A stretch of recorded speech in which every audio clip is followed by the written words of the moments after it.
And we are live. Welcome everybody. Today we are going to talk about the book The Road Less Traveled by Scott Peck. This is a book that I haven't read, so we are going to discover it together. This is a series about all the major self-help books. I'm Nick Redmark, I'm a professional life coach. If you're interested in 1 hour free coaching, link in the description below. Let's jump into it. The author is Scott Peck, as you can see here. I don't know anything about this guy and about this book, so let's check Wikipedia a bit. Morgan Scott Peck, 1937, so belonging almost to the old guard. No, that would be a bit exaggerated. Anyway, so an American psychiatrist. That's interesting. Let's see. Career. Worked for the US Army. Combined his experiences from his private psychiatric practice with a distinctly religious point of view. Alright. And then, okay, he wrote, after many years of vague identification with Buddhist and Islamic mysticism, I ultimately made a firm Christian commitment. Oh, alright. While Peck's writing emphasizes the virtues of a disciplined life and delayed gratification, his personal life was far more turbulent. Okay, so delayed gratification is there is this famous experiment about delayed gratification, the marshmallow experiment. I don't know if you're aware, where they measured the capacity of children to not eat a marshmallow for 10 minutes, if I get it right, and the children who were able to do that were the most successful later on in their studies and career. So, it's quite valuable to be able to do that. And here we are, The Road Less Traveled. The Road Less Traveled, published in 1978, Peck's best-known work, and the one that made his reputation. It is in short a description of the attitudes that make for a fulfilled human beings, based largely on his experience as a psychiatrist and as a person. Consists of 4 parts. First part is about discipline, then emotional, spiritual and psychological health. The elements of discipline that make for such health include the ability to delay gratification, accepting responsibility for oneself and one's action, and the dedication to truth and balancing.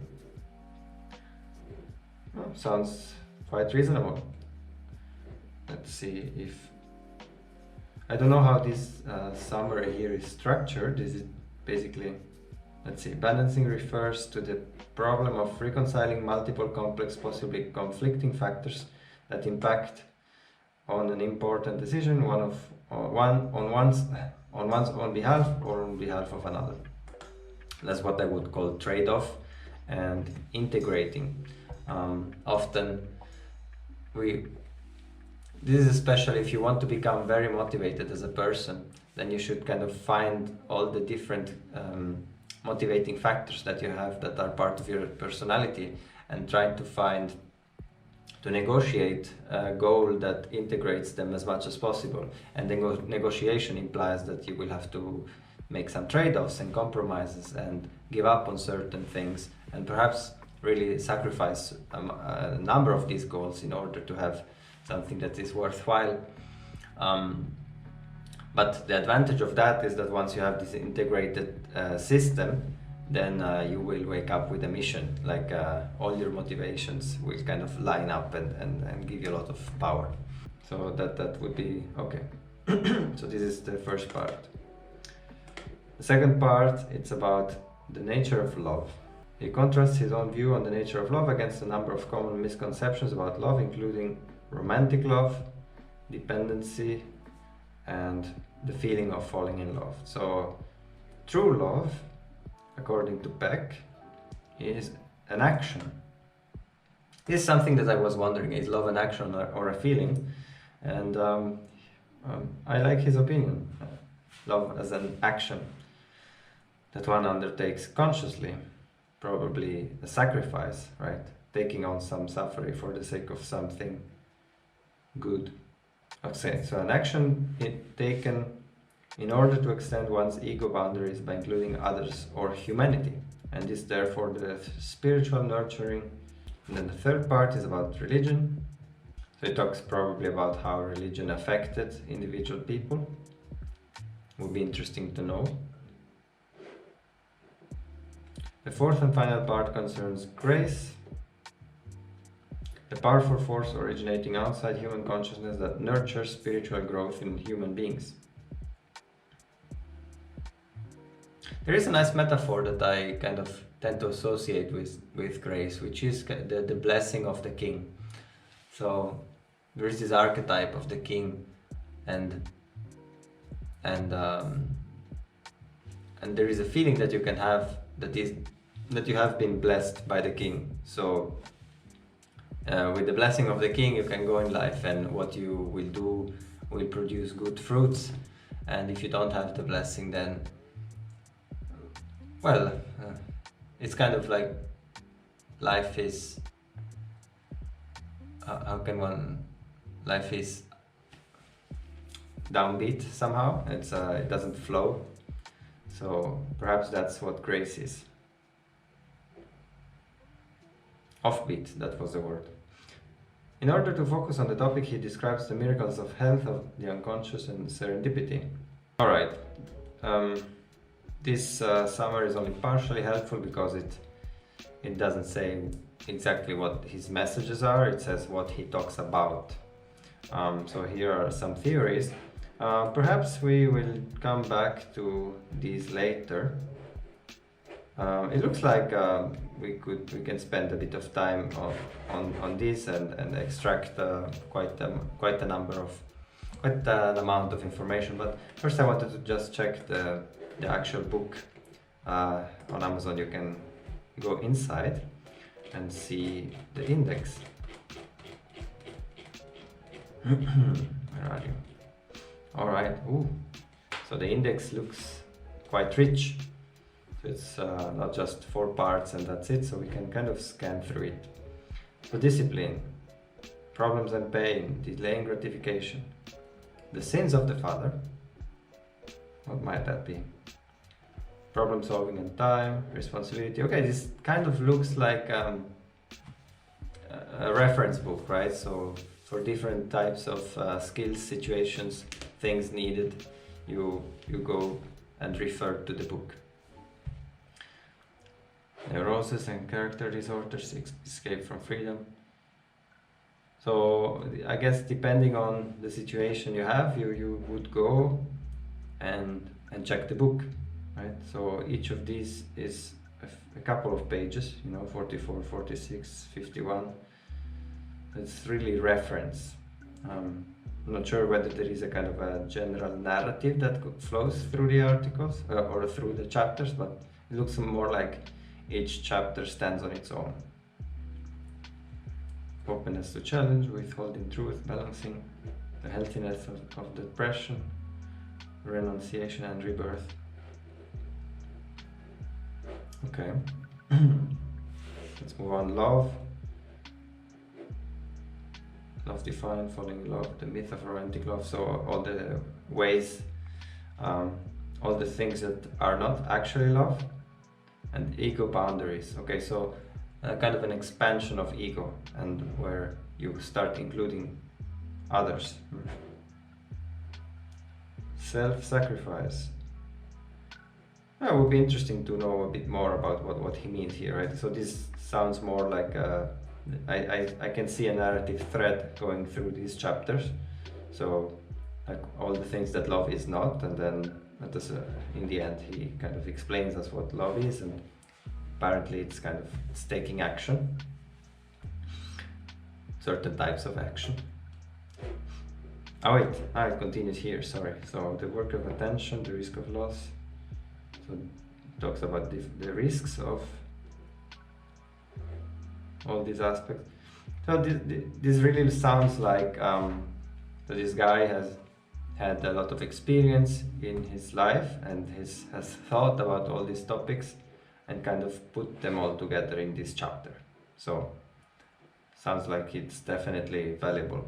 Sounds like a book that would be worth reading, especially since there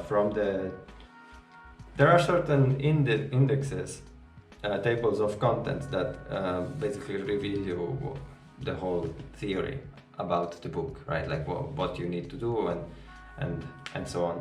Others, like this one, tell you what this book is about, but they don't tell you, then they don't give you the answers, right? So if you then you can use this kind of table of content to decide, I want answers on that specific topic, and then it's worth buying the book.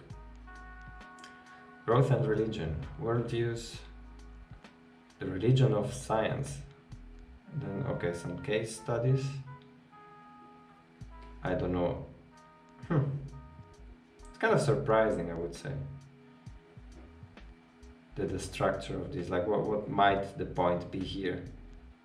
A criticism of a non-real. Yes, we saw it before on Wikipedia. He probably talks about how certain atheistic people have trouble in life. I would expect that from a religious person. So, you know, along the lines of Jordan Peterson talking about how, like the nihilism of not having a grounding religious structure, something like that. Then grace, the miracle of health, the unconscious, serendipity, definition of grace. Okay. I mean, his religious approach certainly shines through, but I kind of appreciate the fact that it sounds original, you know, like it sounds like he has spent some time thinking about these concepts. Like he has spent some time thinking about the subject matter, and is not just using religion to kind of underpin his kind of theory about self-help. You know, I would distinguish this from The Power of Positive Thinking.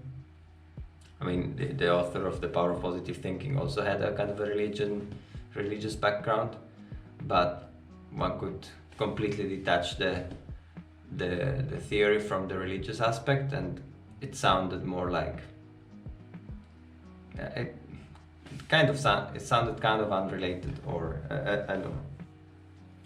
But about this reminds me a bit of Eckhart Tolle's The Power of Now, from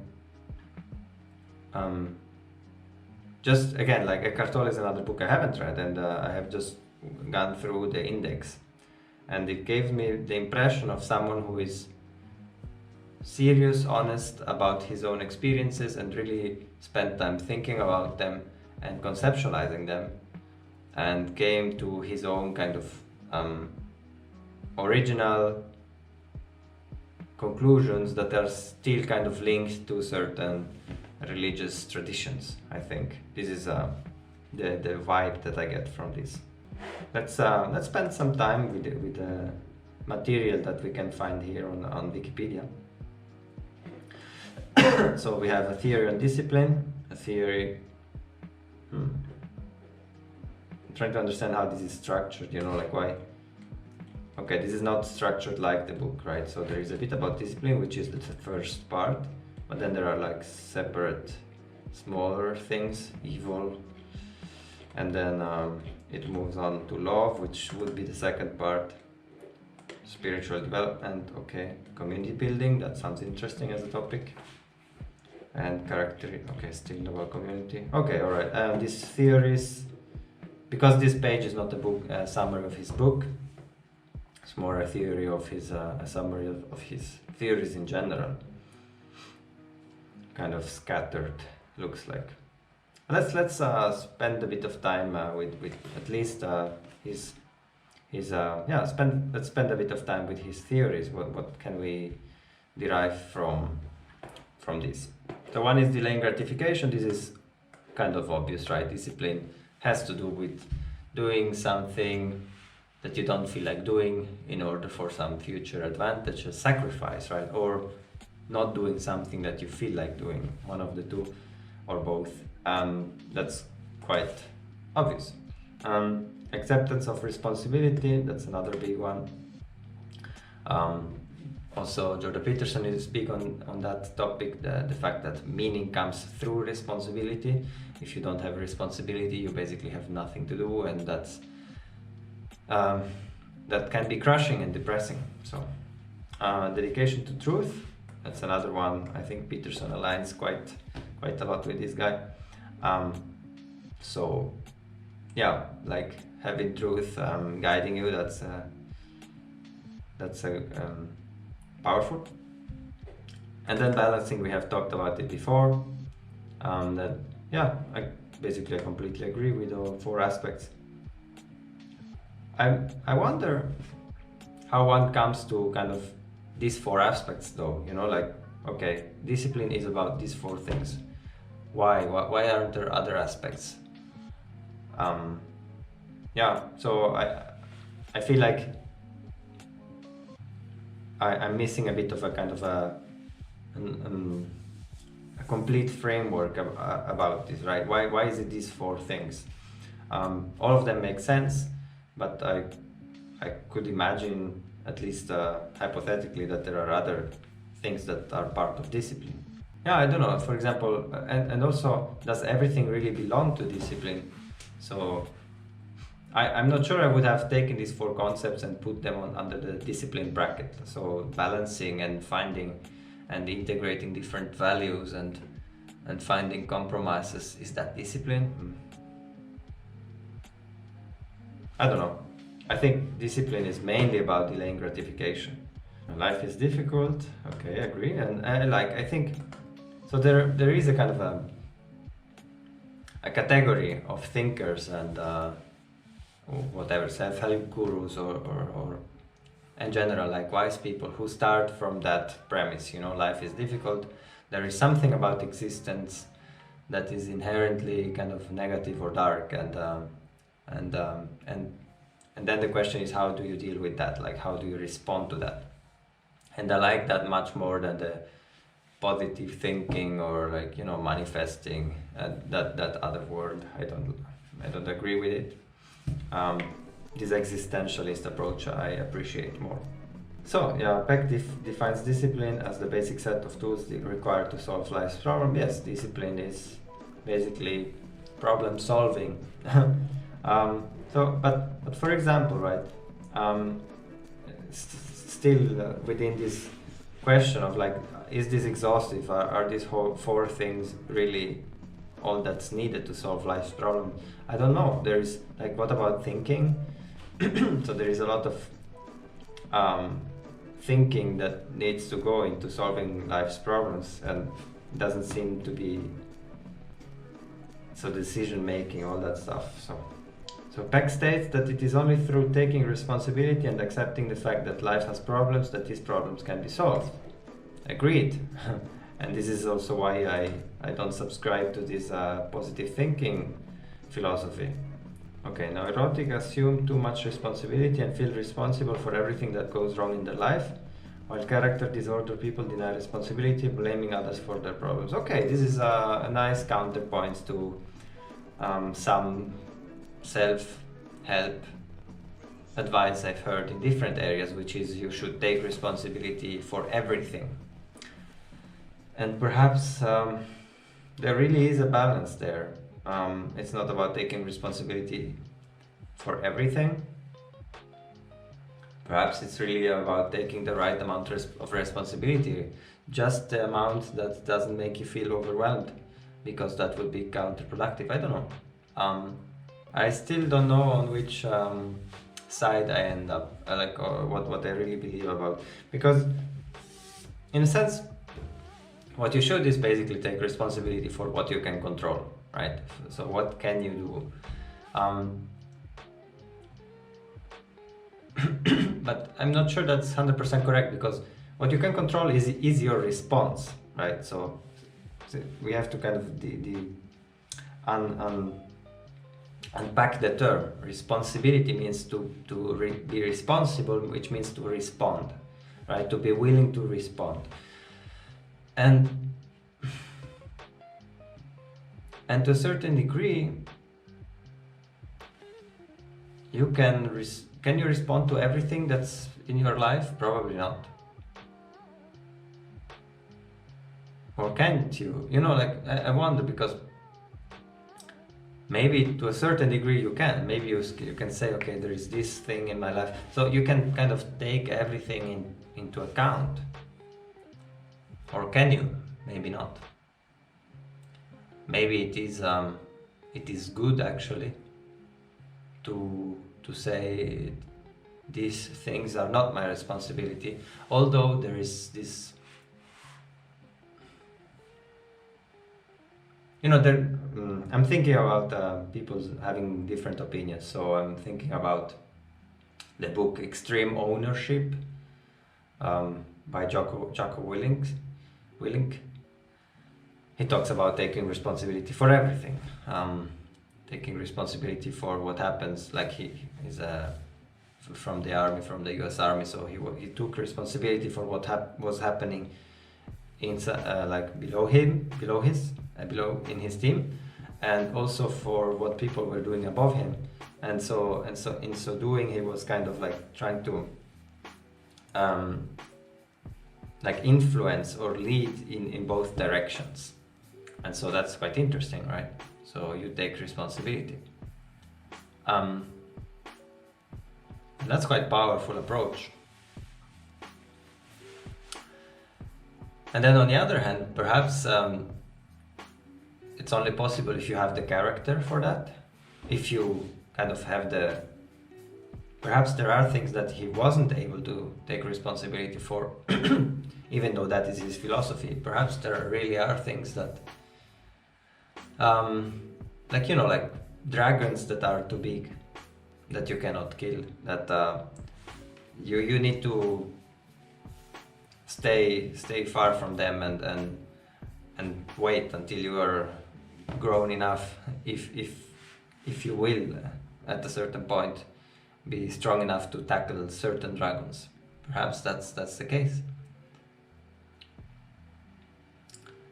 On the other hand, the decision to kind of stay far from that dragon is a way of taking responsibility, of saying, I will integrate this information that there is a dragon over there and make the best out of it. So in a sense, this is perhaps the one way one can put it. So to take responsibility for everything is to make the best out of your resources, right? So there is your circle of control or your circle of influence, like the things that you can affect. And then there is the stuff that you know about. And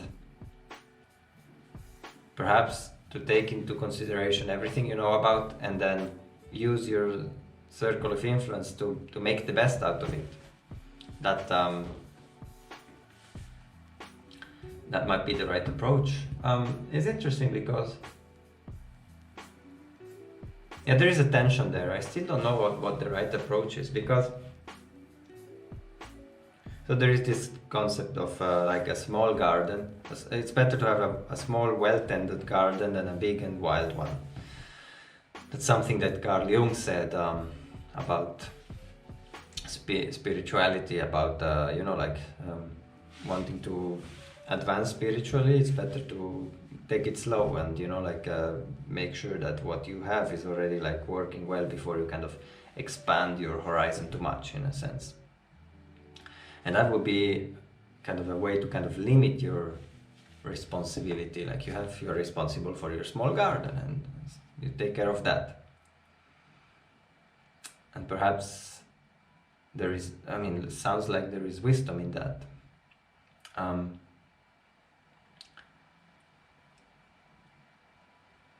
then there is this story, this Mark Manson article about responsibility that I found interesting, which is, so there is this guy who had a really bad life, and then at a certain point he was going to suicide, and he said, okay, no, wait, before I do that, I'm going to, for 1 year, take responsibility for everything in my life.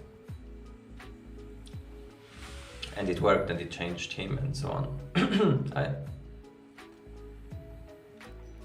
I don't know. In the end, There is another tension, right? Like if you are in this mindset of wanting to take responsibility for everything, you want to kind of start helping your family, you want to start helping your friends, and that can be kind of also intrusive, or like, who are you, arrogant, you know, like who are you to want to help other people? There's a tension there. I don't know what the right approach is to these things.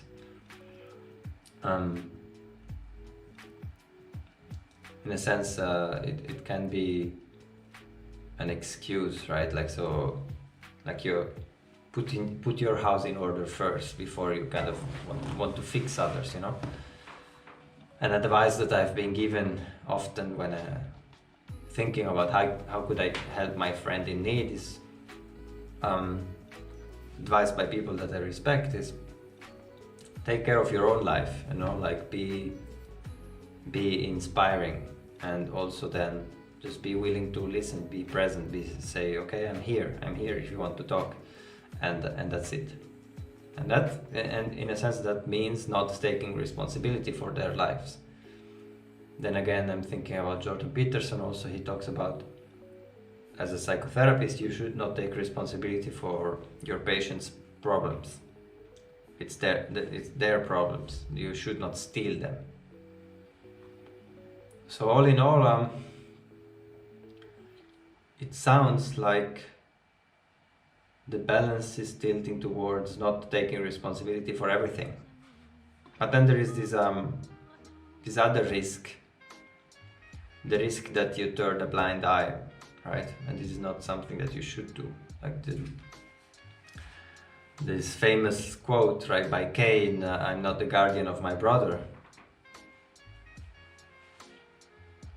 Perhaps we are. And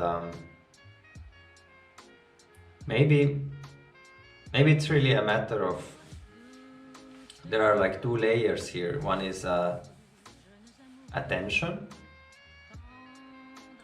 and the other is action. So you should not put the blinders on. You should pay attention to what's going on around you, even the things that you cannot affect. Looks like, right? Like you should pay attention to what's going on in the margins, below your little garden, beyond your little garden. But then, when you take action, you should focus on what you can affect. Maybe? I don't know exactly. This is an interesting topic, but I haven't kind of... Yeah, I'm thinking out loud, you know what I think. Let's move on. So, it's interesting, right? Neurotics make themselves miserable by taking responsibility for more than one can affect. And people with character disorders make everyone else miserable because they don't take responsibility for themselves, basically. Everyone is neurotic or character disordered at some time in their life. I've seen this word neurotic used in so many different contexts. I don't know what it means anymore. I guess there's no clear, it depends on the context. Let's move on. Dedication to the truth represents the capacity of an individual to modify and update their worldview when exposed to new information discordant with the old view. Yes, sounds like a reasonable thing. Then, dedication to the truth implies a life of genuine self-examination, a willingness to be personally challenged by others, and honesty to oneself and others. Yes, that's a hard one, but I believe in it. It's true. Peck considers the use of these interrelated techniques of discipline as paramount. Yeah, I mean, it sounds all reasonable, so... Again, I agree, you know, like I find it refreshing when someone says, yes, suffering, you know, is part of life, and it's even useful, it's kind of part of the path, and you kind of should, you can even use it as a measuring stick, you know, how much are you suffering, in a sense, can be an indicator of how much sacrifices you're taking towards the better. And so, yeah, that's good. This is what he calls undertaking legitimate suffering. All right. And then he says that trying to avoid legitimate suffering, people actually ultimately end up suffering more. And he references Carl Jung, that's a good one. Neurosis is always a substitute for legitimate suffering. Peck says that our aim must be to eliminate neurotic suffering and to work through our legitimate suffering. Yeah, I mean, I was quoting Jung before, and here he appears. Neurosis is always a substitute for legitimate suffering.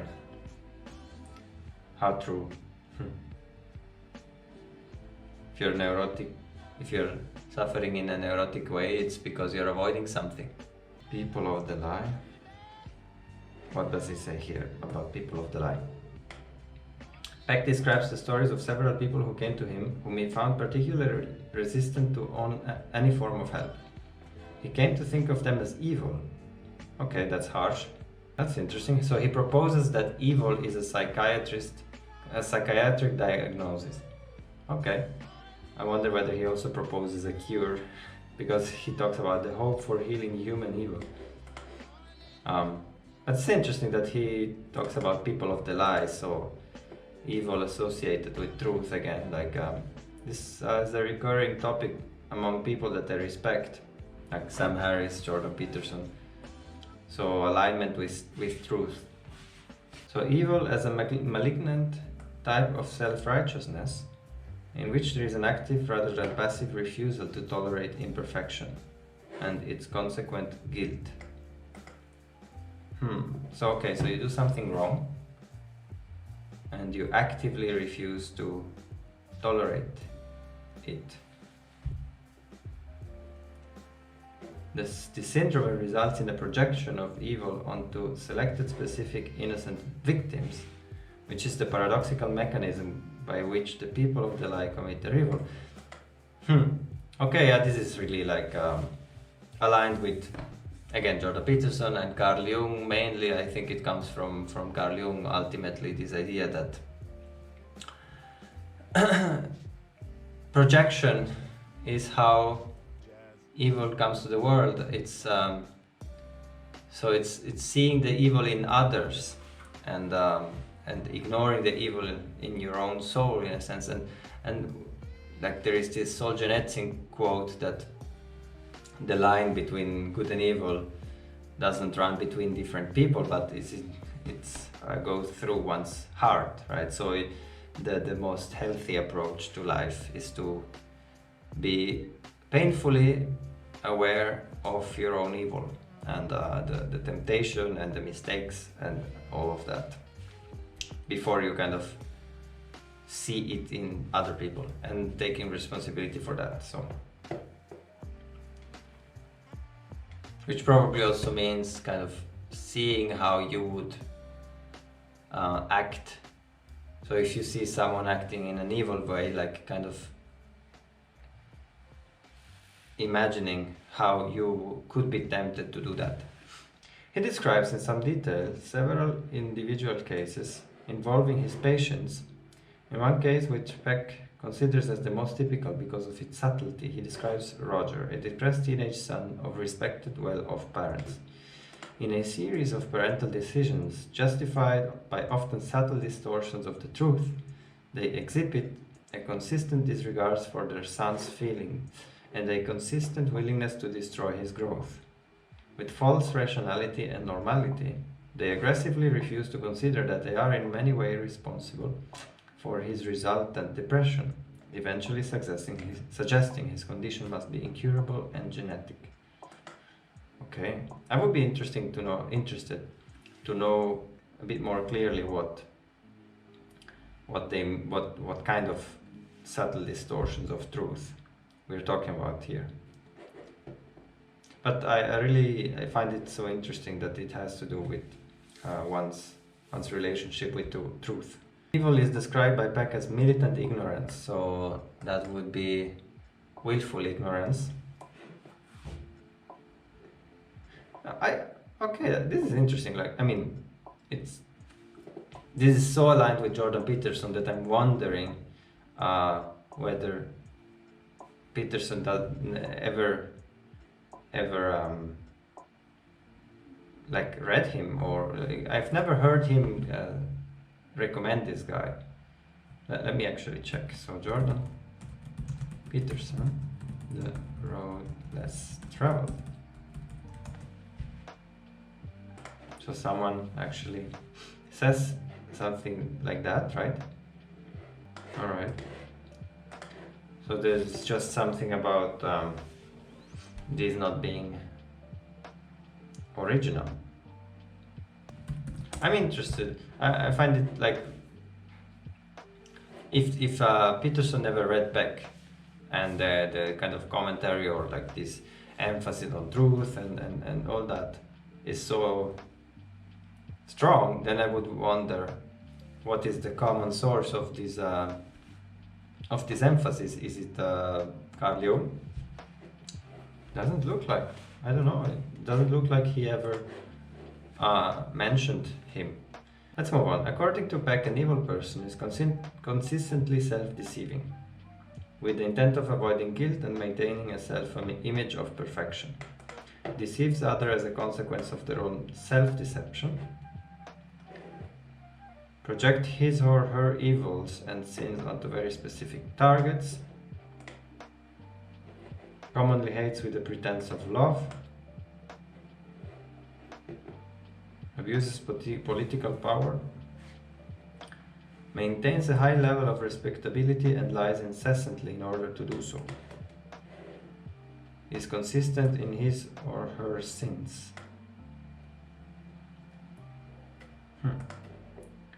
Is unable to think from the viewpoint of their victim, and has a covert intolerance to criticism and other forms of narcissistic injury.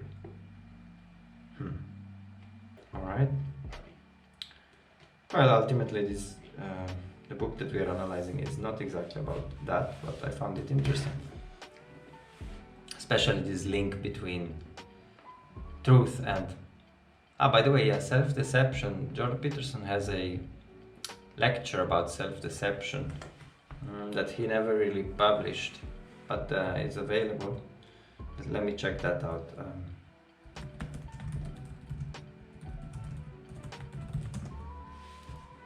So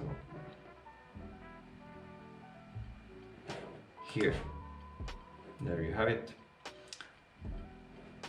Now I'm curious about what the reading list is here. Okay, so there is something from Freud, repressed memories. Yeah. More Freud, the denial of death. This is apparently it's an important book. I've seen it mentioned many times. I'm thinking about moving towards, or maybe not, but kind of squeezing in more philosophical works. There are all these books that are worth reading that I will probably never have the time to read. So since this is working more or less, this daily book analysis, or at least a superficial analysis, I might squeeze in the books that are actually important to me, that I should read once in my life. Meaning at least the books that Jordan Peterson recommends. It would be interesting to have recordings about this lecture, because it's kind of only partially related to Peterson's other topics. Alright. Let's look at love. So, what he says is, love is as love does. It is about giving yourself and the other person what they need to grow. It's about truly knowing and understanding them. So, okay. Here we are talking about the 4 stages of spiritual development. Stage 1 is chaotic, so young children. Stage 2, blind faith in authority figures. Stage 3, scientific skepticism and questioning. So you do not accept things on faith. And stage 4 is the stage where an individual starts enjoying the mystery and beauty of nature and existence. While retaining skepticism, he starts perceiving grand patterns in nature and develops a deeper understanding of good and evil, forgiveness and mercy, compassion and love. His religiousness and spirituality differ significantly from that of a stage 2 person in the sense that he does not accept things through blind faith or out of fear, but does so because of genuine belief. And he does not judge people harshly or seek to inflict punishment on them for their transgressions. This is the stage of loving others as yourself, loving your attachment to your ego, losing your attachment to your ego, and forgiving your enemies. Stage 4 people are labeled as mystics. Alright. Community building we can skip.